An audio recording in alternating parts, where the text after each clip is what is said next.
السلام علیکم ورحمۃ اللہ وبرکاتہ۔ ہم نے پیچھے علم النحو کے بارے میں جو فوائد اور اس کا مقصد یعنی اس کے بارے میں ہم نے پیچھے پڑھا تھا۔ اصل چیز ہے وہ سبق کی وہ اب شروع ہونے لگی ہے۔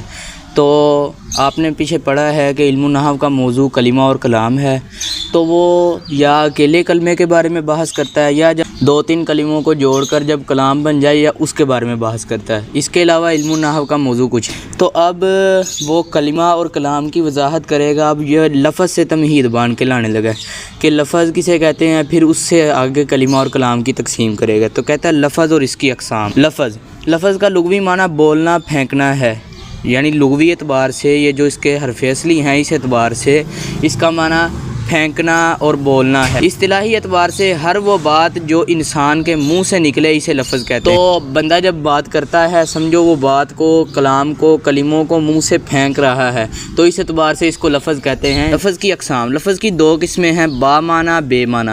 اب بندہ جو بھی کلام کرتا ہے یا تو وہ با معنی ہوگا یا بے معنی ہوگا۔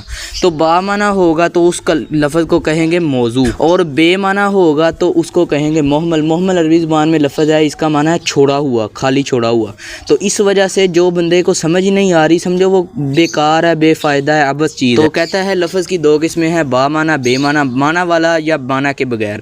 با معنی جس لفظ کا کوئی معنی اور مفہوم ہو، جیسے کتاب، قلم، فرس۔ تو یہ جو اب کلمات ہیں کتاب، قلم اور گھوڑا، تو ان کا معنی کوئی مفہوم ہے، ان کا کوئی مسمى ہے، جیسے الحمدللہ رب العالمین۔ اسے یہ جو ساری مثالیں دیں یہ با معنی لفظ کی ہیں۔ اسے مستعمل یا موضوع بھی کہتے ہیں۔ اس کے دو نام اس نے اور بتا دیے کہ با معنی لفظ کا ایک نام مستعمل، ایک نام موضوع بھی ہوتا ہے۔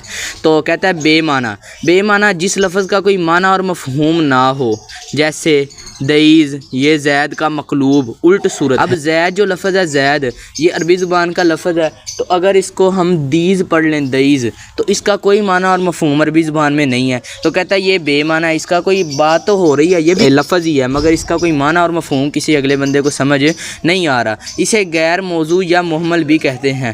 تو اس کی آپ مثال اس طرح بھی سمجھ سکتے ہیں کہ یہ جو بچہ بولتا ہے تو وہ جو الفاظ منہ سے نکالتا ہے وہ بھی الفاظ ہی ہوتے ہیں مگر اس کی کوئی معنی اور مفہوم نہیں ہوتی، اس اعتبار سے اس کو بے معنی کہتے ہیں۔ با معنی لفظ کی اقسام۔ اب کیونکہ بے معنی لفظ کے بارے میں تو نحو بحث ہی نہیں کرے گا، جس کا معنی ہی کوئی نہیں تو اس کے بارے میں نحو نہیں بحث کرتا۔ اب جو با معنی لفظ ہے نحو اس کے بارے میں بحث کرے گا۔ تو اس کی ایک تقسیم اس طرح بھی ہوتی ہے لفظ کی مبانی اور معانی کے اعتبار سے۔ مبانی یہ جو حروف تہجی ہیں، الف با تا سا، یہ بھی حروف ہیں، تو ان کے ایک اس طرح بھی تقسیم ہوتی ہے۔ اور معانی جس کا کوئی معنی وغیرہ ہو، یہ جو با معنی الفاظ کی بحث کر رہا ہے۔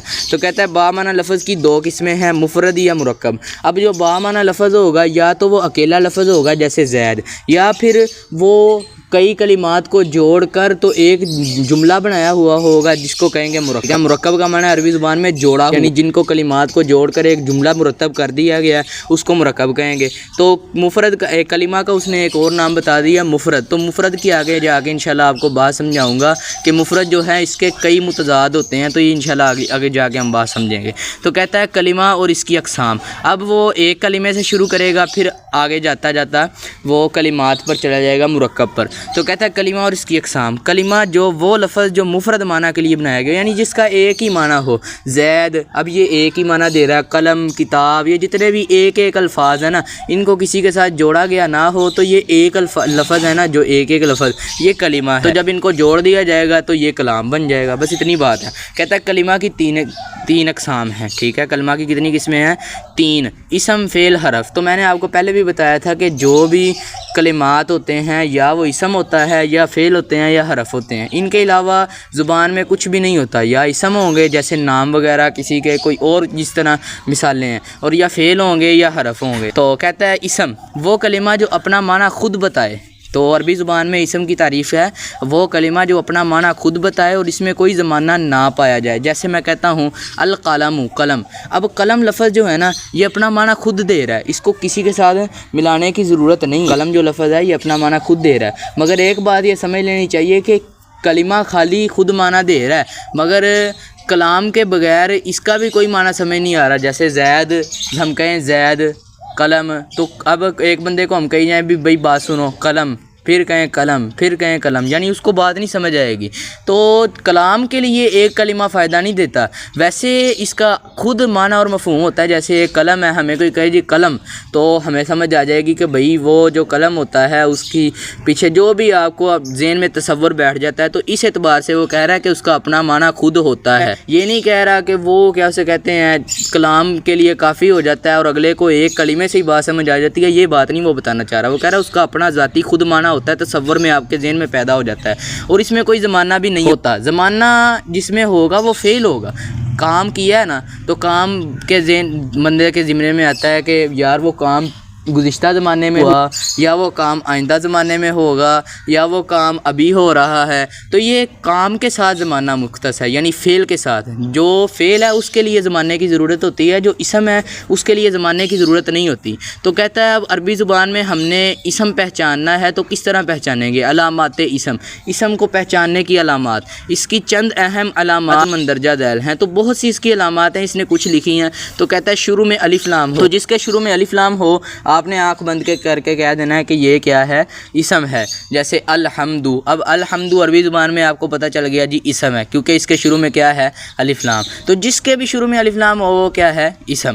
شروع میں حرف جر ہو، تو یہ آپ کو آگے جا کے پتہ چل جائے گا کہ حرف جر کیا ہوتے ہیں اور یہ کیا عمل کرتے ہیں۔ یہ ٹوٹل 17 ہوتے ہیں، تو آپ آگے جا کے پڑھ لیں گے۔ تو ان میں سے ایک فی بھی ہے، فی کتاب۔ تو یہاں پہ جب فی لفظ جس کے شروع میں ہوگا وہ کیا ہوگا؟ اسم ہوگا۔ آخر میں تنوین ہو، تنوین میں نے آپ کو پیچھے سمجھا دیا تھا، زیدن تو حکیم، یہ جو دو زبریں، دو زیریں، دو پیشی ہوتی ہیں تو یہ تنوین ہے۔ جب جس کے بھی آخر میں یہ ہوگی وہ کیا ہوگا؟ اسم۔ مسند الیہ ہو، جیسے عثمان طبیب، عثمان ڈاکٹر ہے۔ جاء حامد، حامد آیا۔ تو یہاں پر نا پہلے آپ ایک بات سمجھیں کہ وہ ایک قاعدہ بتانا چاہ رہا ہے۔ قاعدہ یہ ہے، یہ نیچے اس نے وضاحت کی ہے، میں پہلے آپ کو اپنے مفہوم کے ساتھ سمجھا دوں۔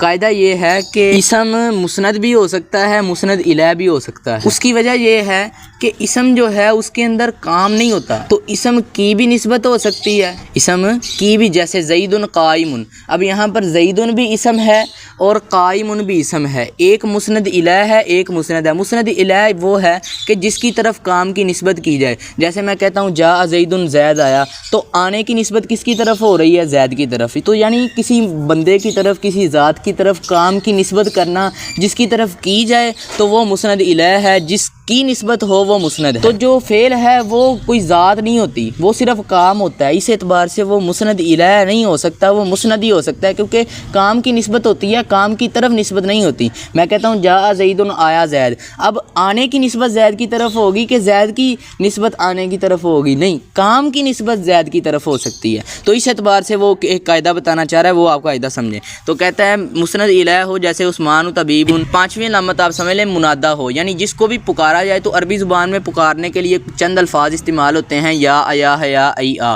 جیسے یا رجولو، آپ حدیثوں میں پڑھتے ہیں یا رجولو، اے آدمی۔ تو یہاں پر جس کو بھی پکارا جائے گا، جس کو منادہ کا مطلب ہے آواز دیا ہوا، جس کو آواز دی جائے، تو جس کو پکارا جائے وہ ہے اسم، جس کو بھی پکارا جائے گا وہ کیا ہوگا؟ اسم۔ اسناد کا مطلب ہے حکم لگانا، اسناد کا مطلب کیا ہے؟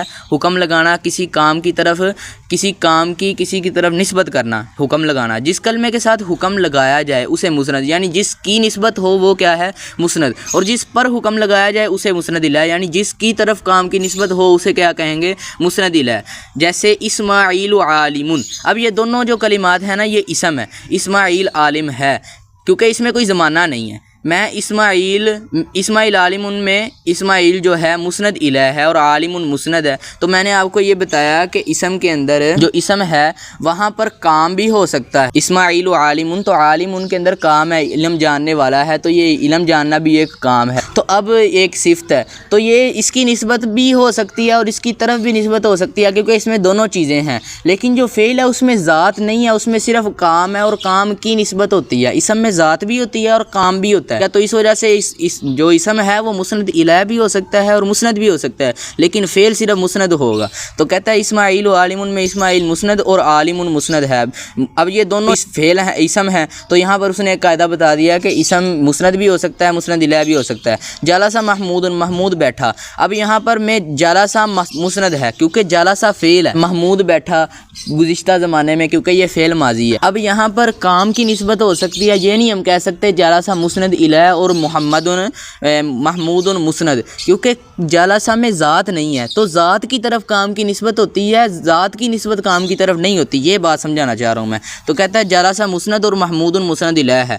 واضح ہوا کہ مسند الہ ہمیشہ اسم ہوتا ہے، جبکہ مسند اسم بھی ہو سکتا ہے اور فعل بھی۔ تو اس نے یہاں پر جو بات کی نا مسند الہ ہمیشہ اسم ہوتا ہے، تو اس کا یہ مطلب ہے کہ فعل مسند الہ نہیں ہو سکتا، کیونکہ فعل کام ہے اور کام کی نسبت ہوتی ہے، کام کی طرف نسبت نہیں ہوتی۔ تو یہ ہمارا سبق تھا، انشاءاللہ آگے ہم فعل پڑھیں گے۔ جزاکم اللہ خیر، احسن الجزاء فی الدنیا والآخرہ۔